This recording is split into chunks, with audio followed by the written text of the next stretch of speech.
కేవలం 7,999K up to 10 kgs వరకు బరువు తగ్గి అధిక బరువు నుంచి వచ్చే ప్రధాన సమస్యలను దూరం చేసుకోండి. టాక్సిక్ రిలీజ్ ఎప్పుడు అంటే ఆ ఒక్కటి అడక్కు అంటున్నారు.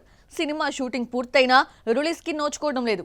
ఓటీటీ కాకపోవడం వల్లనే రిలీజ్ డేట్ ప్రకటించడం లేదన్న టాక్ నడుస్తోంది.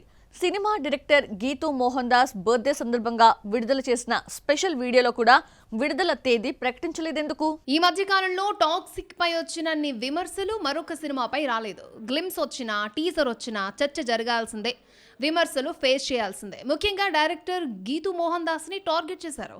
ఇంత వైలెన్సా, హద్దుమీరిన రొమాన్సా అంటూ మోహన్ దాస్ పై విమర్శలు వస్తే యష్ సమర్థించడమే కాదు, ఆమెపై పొగడ్తలు కురిపించాడు. KGF 2 రిలీజ్ అయిన తర్వాత యష్ తీసుకున్న 3 ఏళ్ల గ్యాప్ లో ఎంతో మంది స్టార్ డైరెక్టర్స్ పేర్లు వినిపించాయి.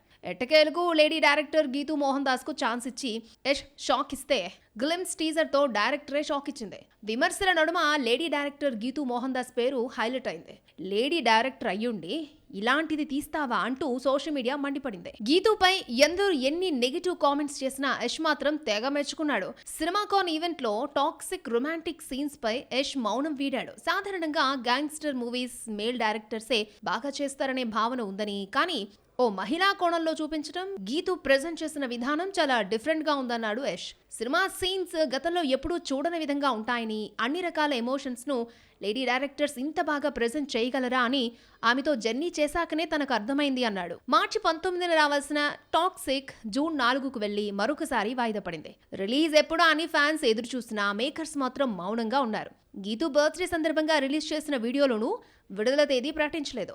ఓటీటీ నుంచి 200 కోట్లు వస్తుందని నిర్మాత ఎక్స్పెక్ట్ చేస్తుంటే 100 కోట్లు ఆఫర్ చేస్తున్నారు. 500 కోట్లతో రూపొందిన ఈ హెవీ బడ్జెట్ మూవీకి ఓటీటీ రైట్స్ చాలా అవసరం, కానీ అదే తెగడం లేదు, ముడిపడ్డం లేదు.